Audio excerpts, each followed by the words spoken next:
Kapag naririnig ko ang CZ Shadow 2, ang naiisip ko kaagad ay competition, PPSA, Pismoke, fun shoots, speed. Hindi ko agad naiisip ang EDC or everyday carry. Pero somehow, nakita ng CZ ang isa sa kanilang most respected competition pistol, ang CZ Shadow 2, at naisip nilang gawin kaya natin itong carry gun. At ayan ang ating titingnan ngayon, ang CZ Shadow 2 carry.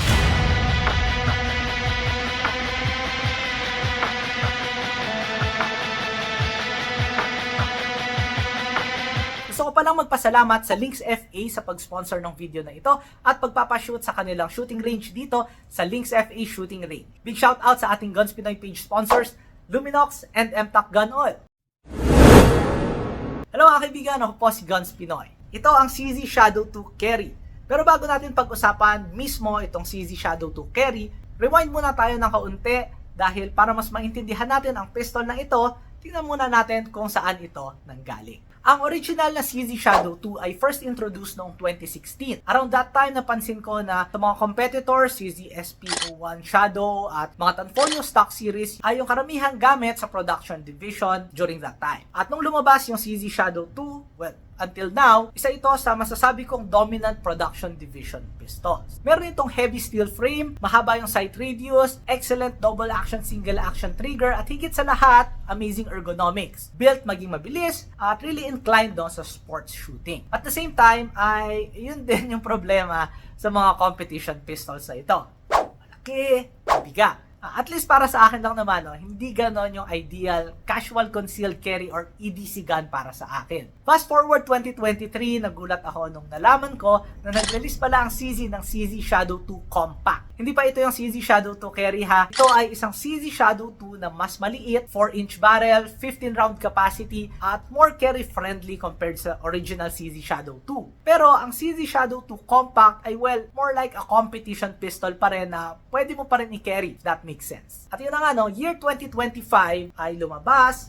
ang CZ Shadow 2 Carry. Kagaya lang din ng CZ Shadow 2 Compact ay mas maliit siya sa CZ Shadow 2. Medyo nasa size category ito ng Glock 19 at ito ay more inclined na as a defensive pistol. Ang CZ Shadow 2 Carry ay mayroong 4-inch barrel at mayroong capacity of 15 plus 1 rounds of 9mm. Meron itong aluminum frame at nare-retain pa rin niya yung beautiful CZ Shadow 2 style ng grips. At oo, compared sa karamihan ng polymer framed guns, ay medyo mabigat pa rin itong CZ Shadow 2 Carry, pero yung extra weight na iyon ay parte kung bakit ang pistol na ito shoots well. Ang CZ Shadow 2 Carry ay mayroong double action, single action trigger at ito ay mayroong decocker compared sa manual safety ng CZ Shadow 2 Compact. Ang isa pa, ang pistol na ito ay mayroon ng firing pin block which is wala doon sa Shadow 2 and sa Shadow 2 Compact. Ang firing pin block ay nakakatulong para mas maging drop safe ang pistol, let's say for EDC use. However, in my experience, trigger feels better without the firing pin block. But then again, itong Shadow 2 Carry feels like designed siya for defensive use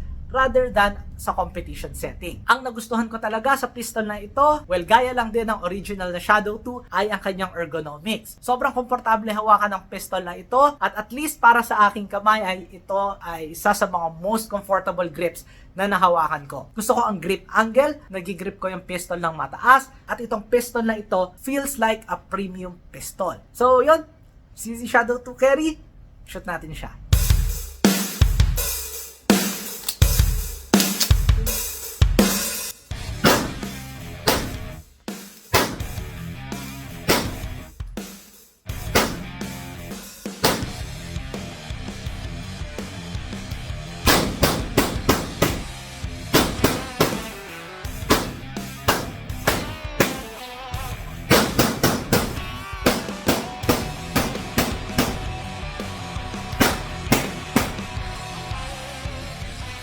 So CZ Shadow 2 Carry, may expectations na ako sa pistol na ito bago ko pa siya i-shoot. At yun nga yung na-experience ko sa pag-shoot sa pistol na ito. Nag-shoot ito flat, yung recoil feels good, at nakaka-take pa rin tayo ng good follow-up shots. At in-expect ko na iyon sa pistol na ito dahil meron siya nung CZ Shadow 2 DNA. Even though ang pistol na ito ay supposed to be a carry gun, nag-shoot pa rin siya ng well, parang performance gun. Yung double action, single action trigger system ay nagbibigay din ng ibang experience compared sa mga striker-fired pistol. At para sa mga newbies, siguro kailangan nyo lang masanay sa paggamit ng decocker at sa pag-fire ng double action as first shot, tapos single action sa mga subsequent shots. Pero kung newbie ka, ay huwag ka naman masyado matakot. Sa experience ko, ako, ang first gun ko ay isang double action, single action pistol din. At well, train lang, reps, madali naman maka-adapt dito. So, for concealed carry, ano ba ang thoughts ko para dito? Well, depende kasi sa shooter no? Kung sanay ka sa mga magagaan na polymer guns, mananotice mo ang weight ng pistol na ito. Pero kung priority mo naman ay shootability at balance ng pagiging concealable, tingin ko ay okay na okay ang CZ Shadow 2 Carry. Overall, tingin ko na pull off ng CZ ng maayos itong CZ Shadow 2 Carry. Kasi years ago, hindi ko na-imagine na ang CZ Shadow 2 platform ay magiging isang EDC gun. Pero somehow, kaya pala at I like this gun. Well, pag-usapan natin ang budget. Ang pistol na ito ay nasa 140 range. So, medyo nasa higher end siya sa price range. Well, at least sa perspective ko.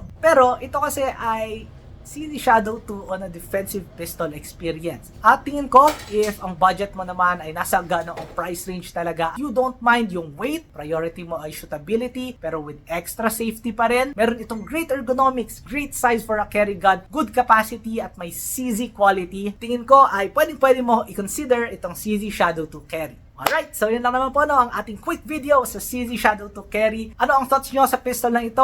Kikarry mo ba ang CZ Shadow 2 Carry? Kung magkakaroon ka ng chance, comment mo naman ito down below. Again, salamat po sa Lynx FA sa pag-sponsor ng video na ito at sa pagpapagamit sa kanilang firing range dito sa Lynx FA Shooting Range. And big shoutout sa ating Guns Pinoy page sponsors, Luminox and MTAC Gun Oil. Salamat sa panonood. Kita-kita tayo sa susunod na video. Ako po si Guns Pinoy.